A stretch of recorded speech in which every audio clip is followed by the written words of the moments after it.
Another ex-minister to compliment.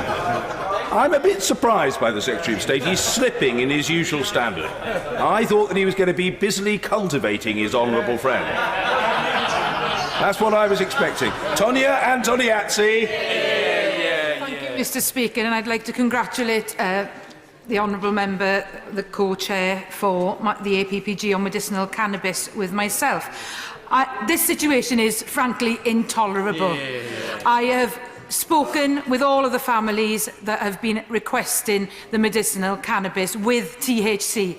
Let's not forget the THC, because this situation cannot... I am sure that for Tegan there will be a second opinion, and Tegan will be another child that will be able to have access to the medical cannabis. But what about all of the others? They cannot wait. And my right honourable friend from Exeter spoke very truthfully about the inquiry and the evidence that they've been taking, and the BPNA have not spoken in the way that they should have, and not spoken well enough to support these families. I won't say that word, but I totally agree with what he is saying from a sedentary position. But please, Secretary of State, this has got to stop. We cannot wait for clinical trials. There is medicine out there. Get it to the children that need it.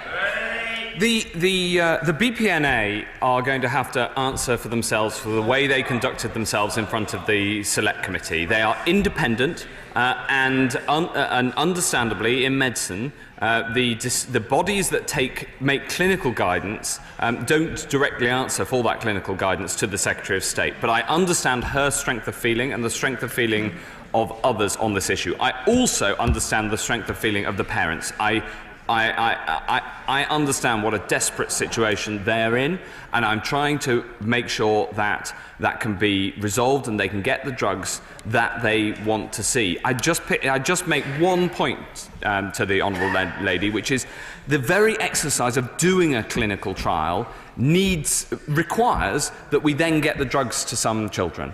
And I very much hope, therefore, that it's the start of a clinical trial that can help to get the drugs to people who need them. We don't have to wait for the results. Vicky Ford. Thank you, Mr. Speaker. Whilst medicinal cannabis can have great benefits for some epileptic children, we shouldn't forget the devastating impact that cannabis itself can have and the long-term impact on psychosis and schizophrenia.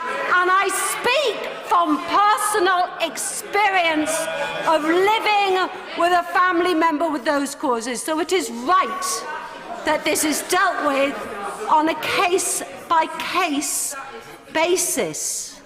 How soon will updated training be available for our health professionals?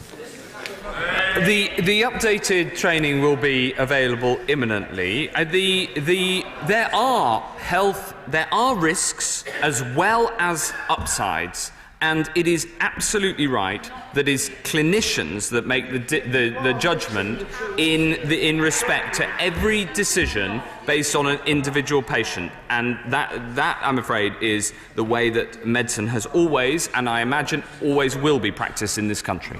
Davey.